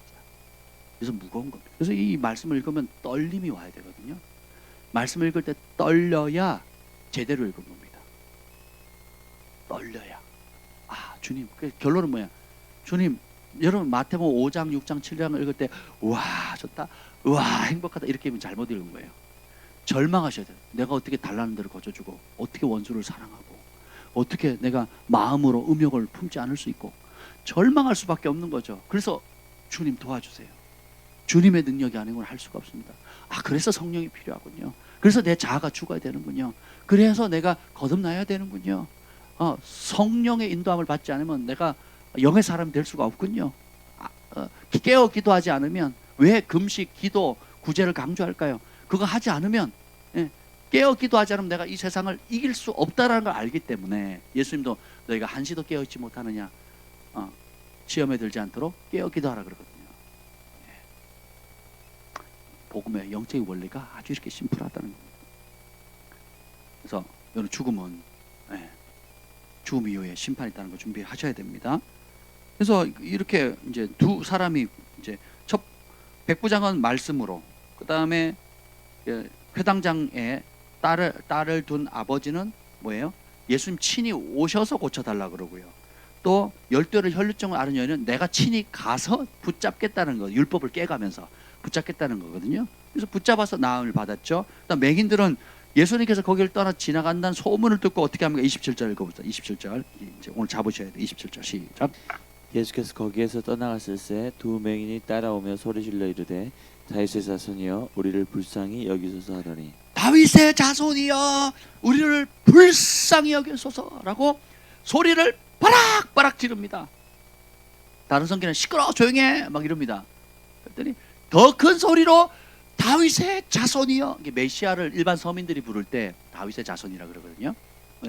다윗의 자손이여 다시 말하면 메시아야 우리를 불쌍히 여기소서 막 바락바락 소리를 지릅니다. 주변에서 시끄러워 조용해. 교회에서 조용히 기도하는 사람이 있고 바락바락 소리 지르면서 기도하는 사람이 있습니다. 사람들이 보기에는 누가 더 점잖았고 예의 바르게 보일까요? 조용히 기도하는 사람. 근데 막 바락바락 소리 지르면서 눈물 콧물 쏟거나 아니면 막 성때로 막 성질도 내요. 막 성질 내면서 막 듣기도 내가 부담도 내가 뭘 잘못했나 막 할 정도로 막 그렇게 기도하는 분들이 있거든요. 아버지 입장에서는 누구의 기도를 기뻐하실까요? 사람들은 시끄러워 조용히 해. 좀 예의 좀 잘 다른 사람 배려 좀 해야지. 이렇게 얘기를 합니다. 근데 예수님은 어떻게 해요? 오히려 그들을 찾아가십니다. 그리고 28절 읽어볼게요. 시작. 예수께서 집에 들어가심에 맹인들이 그에게 나아오거늘 예수께서 이르시되 내가 능히 이 할 줄을 믿느냐 대답하되 주여 그라오이다 하니. 아멘. 이 맹인들은 소리를 바락바락 지릅니다. 주목을 받죠. 그리고 예수님 계신 집으로 들어갑니다. 또 다른 맹인들은 주변에서 시끄럽다고 조용하라 그럽니다. 그랬더니 더 소리를 질러요. 왜냐하면 이번이 마지막 기회일 수 있거든요. 맹인이 어디를 찾아가는 게 쉽습니까? 어렵습니까? 어렵거든요. 이들에겐 그게 믿음이에요. 여러분 눈 감고 여기서 눈 감고 저기 저기 어디야 저기 여러분 잘 모르는 주소지 하나 딱 주고는 찾아가라 그러면 굉장히 어렵지 않겠습니까? 어렵죠. 근데 우리의 삶에 이런 제한들이 있지만 이걸 다 극복하는 겁니다. 예수님이 아니면 해결자가 없다라는 것을 알기 때문이죠. 근데 예수님께서 이런 믿음을 굉장히 귀하게 보세요. 그래서 말씀만 하십시오. 직접 와서 만져주세요. 아니면 내가 가서 옷자락만 만지겠다. 혹은 예수님이 주목할 때까지 소리를 바락바락 지릅니다. 그리고 32절을 보죠. 마지막 또 시작. 그들이 나갈 때 귀신 들려 말 못하는 사람을 예수께 데려오니. 귀신 들려가지고 벙어리가 돼버렸어요. 그죠? 근데 그 벙어리 귀신 들린 사람 본인이 자신이 통제가 돼야 안 돼요. 안 되니까 정상적인 사람, 그 귀신 들린 사람마저도 포기하지 않고 사랑하는 사람, 불쌍히 여기는 사람을 통해서 데리고 오는 겁니다. 그래서 핵심은 말씀을 믿든지, 이 사람은 이스라엘에서 이보다 큰 믿음이 없다 그랬잖아요. 큰 믿음으로 예수님께 나아오든지 아니면 겸손하게 예수님 앞에 엎드려 절하는 믿음으로 오든지 아니면 내가 율법의 그걸 깨고 무리들 가운데 부정하다 하면서 외쳐야 될 그 여인이 사람들 속에 군중을 해지고 가서 예수님 옷자락을 만지는 믿음이든지 아니면 내가 예수님 어디 간지 보이지도 않으니까 소리를 바락바락 지르는 믿음이든지 아니면 그 환자가 더 이상 못 오니까 그 중풍병자 친구처럼 주변에 그를 사랑하는 그를 불쌍히 여기는 가족이나 친구들이 데리고 오는 믿음이든지 주님 어떻게 해요? 예수님이 치유하신다라는 믿는 그 믿음을 귀하게 보신다는 거예요. 그리고 이 중에 응답 안 한 적이 있습니까? 없습니까? 100% 응답하시거든요. 마태, 마가, 누가, 요한복음에 굉장히 신기한 게 뭐냐면 예수님께 치유받으러 나온 사람 중에 거절받은 사람이 몇 명이 됩니까? 단 한 명도 없다는 거예요. 그리고 예수님이 조건을 건 사람도 하나도 없어요. 네가 죄 지었으니까 오히려 죄 지은 사람을 용서해 줍니다. 죄사함 네가 일어나 걸어가라는 말이 쉽겠느냐 아니면 내 죄사함 받았다는 말이 쉽겠느냐. 죄 때문에 병들었다는 얘기죠. 근데 어떻게 해요? 너 죄 지었으니까 회개부터 하고 와. 죄 지었으니까 뭐 좀 하고 와. 가 아니고 일단 뭐 어떻게 해요? 죄사함을 먼저 선포해버려요. 그렇죠. 가늠하다 현장에 잡혀온 여인도 그렇고 용서를 선포하잖아요. 그렇다고 죄를 또 인정하는 것도 아니에요. 계속 죄 지었다 안 지었다 다시는 죄를 범하지 말라 그러거든요. 근데 그 죄를 범하지 말라는 기준을 주기 전에 먼저 뭐부터 베푸세요? 구원을 베푸시거든요. 이게 되세요. 이게 아버지의 긍휼이에요. 왜 그러냐? 그 이유가 나와 있습니다. 36절 읽어보시죠. 35절 36절 읽어봅시다. 35절 36절 시작. 예수께서 모든 도시와 마을에 두루 다니사 그들의 회당에서 가르치시며 천국 복음을 전파하시며 모든 병과 모든 약한 것을 고치시라.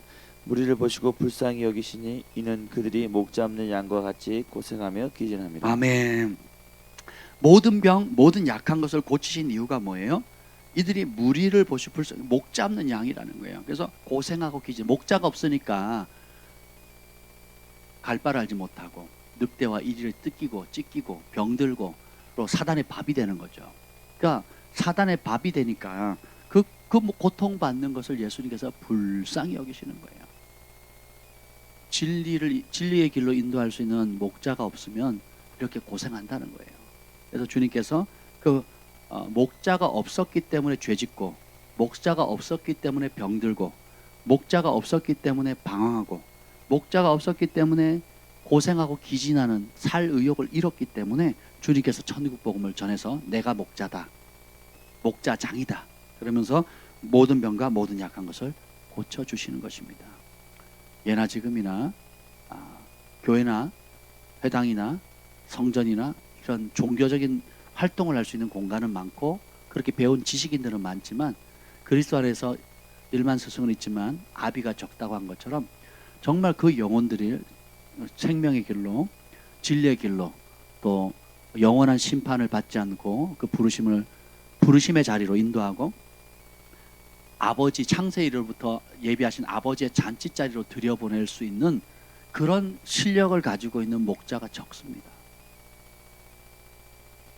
교회를 부흥시키는 수적인 부흥을 가져오는데 전문가들은 꽤 많아요. 그런데 그 수적인 부흥으로 사람들을 교회의 그 높은 문턱을 낮춰가지고 들여오게 해서 말씀을 듣게는 만드는데 사사시대. 각기 소견대로 하나님을 섬겨요. 사사시대의 특징이 뭐냐? 자기 신들 그 은을 드리고 금을 드려가지고 기드온도 그 귀걸이 그 전리품을 얻어가지고 에봇을 만들거든요. 그것 때문에 백성들이 음란하게 섬겼다 그랬어요. 기드온이 그러거든요. 막판에. 그러니까 자기가 금, 은, 동으로 우상을 만들어 놓고 그 우상을 뭐라고 부르는지 아세요? 여호와라고 불러요. 여호와라 부릅니다. 오늘도 한국 교회에 얼마나 많은 교회가 있습니까? 그래서 와서 교회 와서 예수님의 이름을 부르고 하나님의 이름을 부르는데 사사시대에 그 이스라엘 백성들이 왕이 없으므로 소견대로 했다 그랬잖아요. 교회로 왔는데 예수님을 왕으로 모시지 않으면 자기 소견대로 섬겨요. 그 자기 소견대로 에봇과 드라빔을 만들어요. 드라빔이 점치는 거거든요. 에봇은 뭐냐? 제사장이 하나님 뜻을 판결할 때 쓰는 거거든요. 그러니까 하나님 뜻을 물을 때예요. 물을 때 쓰는 거란 말이죠. 그러니까 그게 에봇이든 이방 신달이 점칠 때 쓰는 드라빔이든 상관없다는 거예요. 내가 이 사업을 할까요 말까요? 성공할까요 말까요? 묻는 거예요. 에봇에게도 묻고 드라빔에도 묻는 겁니다. 똑같아요. 진리를 알지니 진리가 너희를 자유케 하리라. 진리를 모르면요 목 잡는 양같이 돼가지고 이리저리 고생하는 겁니다. 그래서 저도 저희 가족들 이제 교회를 지역 교회를 소개해 주려는데요 진짜 처참합니다. 처참해요. 소개해 줄 교회가 마땅치가 않습니다. 전통은 있고 뭐 신학을 자본하는데 생명력 또 기본적으로 기도를 안 해요. 교회가 기도를 안 하고 둘째로 이제 진리가 없습니다. 진리의 말씀. 아니 나는 그냥 그랬어요. 이 말씀을 그냥 그대로 읽어줬으면 좋겠어. 차라리 어설프게 막 교리적인 설교나 전통적인 설교 하실 바에는 그냥 이 복음서를 그냥 읽어줬으면 좋겠어요. 그게 더 나아요. 왜 예수님께서 바리새인과 서기관들이 배 타고 바다 건너가지고 어렵게 한 영혼을 데려가지고 배나 지속 자기도 천국에 안 들어갈 뿐만 아니라 그 어렵게 얻은 영혼을 배나 지옥 자식 만든다 그랬잖아요. 누가? 바리새인과 서기관들이. 그러니까 그런 교회 그런 지도자들이 너무너무 많아요. 그래서 되게 마음 아픕니다. 가끔 정말 진리를 전하는 종들이나 하나님 앞에 바로 서 있는 종들을 보면 그렇게 행복해요. 그런 종들의 특징이 뭐냐? 환경 상황 바라보지 않고 하나님을 사랑해요. 그리고 하나님이 전부예요. 그리고 이 말씀이 전부인 겁니다. 그래서 이 말씀을 순종하기 위해서 기꺼이 대가를 지불해 목숨을 거는 분들이에요. 그리고 그분들의 특징이 그런 목자들은 특징이 뭐냐면 이 양이 복 받은 거에 관심이 있는 게 아니고 이 양이 거룩한가 아니면 이 양이 정말 주인이 예수님인가 정말 이후에 심판받을 때 천국 백성으로 인침을 받을 수 있는 그런 사람인가를 보는 눈이 있어요. 근데 그렇지 않은 대부분의 사역자들은 뭐냐면 우리 교회 오면 다 구원받은 걸로 대우를 해줍니다. 성실만 해도 주일 성수만 해도 구원받은 거로 대우를 해줘요. 거기다 성가대 봉사하거나 뭐 주방 봉사하거나 주차장 봉사를 하거나 또 뭐 가르치거나 뭐 기관에서 뭘 하잖아요. 천국은 따놓은 당산처럼 대우합니다. 왜요? 모르니까. 목자가 몰라요. 목자가 모르니까 자기도 헤매고 자기를 따르는 사람도 또 헤매는 거죠. 그래서 소경을 인도하는 꼴이 되는 겁니다. 그래서 저는 이 새벽 시간에 이 마태복음을 볼 수 있다는 게 굉장히 큰 기쁨입니다. 기쁨. 누가 하신 말씀이에요? 예수님 하신 말씀. 예수님이. 그럼 이 예수님 말씀을 그 케빈 제다이가 죽어가지고 예수님 앞에 갔더니 예수님이 첫 마디가 눈으로 딱 얘기하는데 케빈 제다가 충격받았잖아요. 복음서에서 예수님이 하신 그 빨간 글씨 있잖아요. 그 말씀이 문자 그대로 신바. 예수님이 진짜 문자 그대로 하신 말씀이에요. 그때 첫 번째 드는 생각, 내가 혹시 다시 살아나서 이 땅에 내려간다면 내가 이 예수님 말씀하신 이 빨간 글씨 있잖아요. 네, 다 하나님 말씀이지만 특별히 이 빨간 글씨를 문자 그대로 믿고 문자 그대로 순종하겠다. 그런 결단이 쓰더래요. 예수님 처음 보는 순간. 그럼 우리는 어떻게 해야 되겠습니까? 무겁게 받아들여야겠죠. 네, 그러면 천국 백성이 되고 천국을 나타내기도 하고 천국을 누리기도 하고 그래서 예수님 가는 곳마다 소문이 퍼지잖아요. 야, 쉬쉬, 조용히 얘기하지 마. 그러면 그럴수록 더 소문이 퍼지는 거죠. 진짜를 맛보니까. 우리의 사명이 그렇다는 겁니다. 마지막 37절 38절 읽고 마치겠습니다. 시작. 이에 제자들에게 이르시되 추수할 것은 많되 일꾼이 적으니 그러므로 추수하는 주인에게 청하여 추수할 일꾼들을 보내주소서 하라 하시니라. 아멘.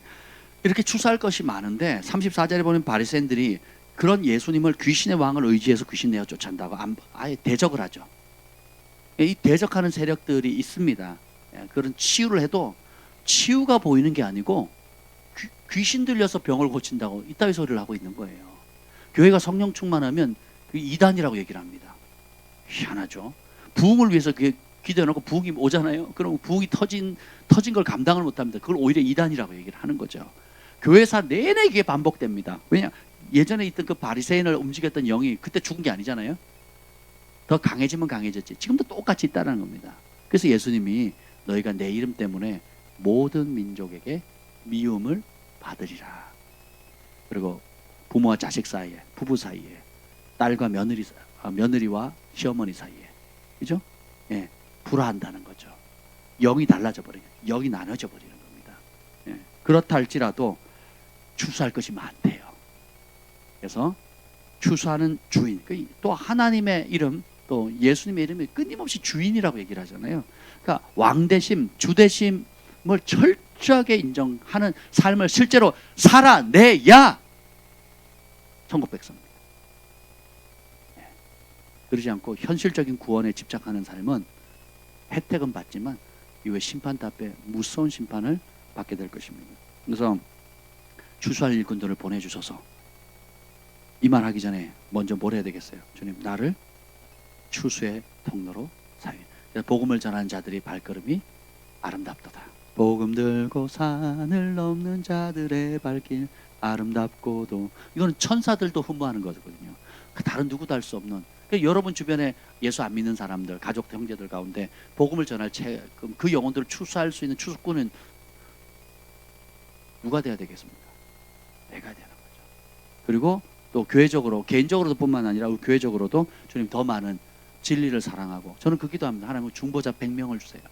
예수님이 전부인 중보자, 기도에 목숨을 건 중보자 100명 주세요. 중보는 이 용광로거든요. 원자력 발전소와 같아요. 그래야 전기가 나가잖아요. 전기가 가야 뭐 기계도 움직이고 뭐도 움직이죠. 그러니까 교회 안의 핵심은 중보입니다. 예수님이 전부인 중보자 100명 주세요. 네. 그리고 주님께 인생을 전부를 건 사람들을 보내주세요. 그러면 그런 태도로 배우면요, 복음이 어마어마하게 강력해집니다. 그럼 땅 끝까지 가는 거죠. 그러면 요한 웨슬리가 그랬나요? 자기가 이 얘기했죠. 하나님이 전부인 사람 몇백 명을, 300명인가 200명인가 하여튼 100명인가 주십시오. 그럼 내가 세계를 뒤집어 엎겠습니다 그랬거든요. 실제로 세계를 뒤집어 엎어버렸어요. 예수님은 전부를 건 12명으로 세계를 뒤집어 엎어버렸잖아요. 그죠? 70인, 그다음 나중에 120명을 통해 가지고, 그래봤자 다 합쳐서 몇 명이나 됩니까? 그죠? 겹치는 인원들이 있으니까 120에다 70도 하면 200명, 200명도 안 되는 그 인원을 가지고 세계를 뒤집어 엎었거든요. 마찬가지입니다. 사사들을 보면 여러 사람 통해서 구원하지 않거든요. 몇 명 세워요? 한 사람. 남자들이 비리비리하니까 누굴 세워요? 여자를 세워요. 하나님은 남자든 여자든 상관없어요. 극단적으로 믿고 극단적으로 순종하는 사람. 전폭적으로 주님께 전부를 건 사람이에요. 구약이나 신약이나 다 부족하고 연약하고 약점과 아킬레스건을 가지고 있지만 그걸 알기 때문에 주님을 의지하고, 그걸 알기 때문에 주님께 목숨을 걸고, 주님만 의지하고 주님께 전부를 걸고 목숨까지 거는 극단적인 믿음, 극단적인 사랑을 표현하는 사람, 그 한 사람을 통해서 이루는 거죠. 이스라엘이 미디안이나 그런 외부로부터 침공을 받지 못했던 것은 엘리야 선지자 하나님의 음성을 듣다 그 한 사람 때문에, 내 아버지여 내 아버지 이스라엘의 병과 마병이요, 그 한 사람, 하나님 인정받은 그 한 사람 때문에 나라가 보존된다면, 우리 교회가 깨어있고 여러 한 사람 한 사람이 깨어있게 되면 얼마나 놀라운 역사가 있겠습니까? 아멘. 그리고 우리 개인이 또 이 천국을 날마다 누리고, 또 이후에 주님 앞에 창세 이르러 아버지께서 예비하신 그 잔치자리에 들어가려면 이 텍스트북을 여러분 소중히 여기시고, 또 읽는 그대로 순종하도록, 또 순종이 우리 힘으로 안 되지 않습니까? 그래서 기도하는 거예요. 그래서 하늘의 능력을 덧입는 겁니다. 그래서 성령 충만함을 받는 거예요. 오늘도 이 은혜가 있기를 예수님으로 축복합니다. 예수님은 어떤 믿음인지 치유하기로 작정하셨어요. 그리고 따릅시다. 나를 통해서 그 일을 행하실 것입니다. 여러분 한 분 한 분이 치유의 통로입니다. 기적의 통로예요. 내일 이제 12제자를 부르사 예수님이 했던 능력을 다 주십니다. 여러분의 것입니다. 저의 것입니다. 주님 감사합니다. 오늘 이 다양한 종류의 다양한 믿음을 표현하는 다양한 사람들의 그 질병을 주님께서 그 믿음마다 응답하시고 고쳐주시고 치유하신 그 예수님의 선한 목자 되신 예수님의 마음을 배웠습니다. 주님, 목 잡는 양과 같이 길을 잃고 헤매는 많은 영혼들 주님 생명의 길로 이끌어 주시고, 한국교회가 지도자들마다 저 진실된 목자들, 진리라는 목자들로 세워주시고, 또 아직도 갈 바를 알지 못하는 수많은 영혼들을 추수할 수 있는 많은 그 추수의 일꾼들, 복음의 기쁜 소식을 전할 수 있는 그 일에 즐거이 헌신하는 사람들을 일으켜 주옵소서. 우리의 호흡 다하는 그날까지, 주님 부르시는 그날까지 추수의 사명 잘 감당할 수 있도록 은혜를 베풀어 주옵소서. 예수님의 이름으로 기도합니다. 아멘.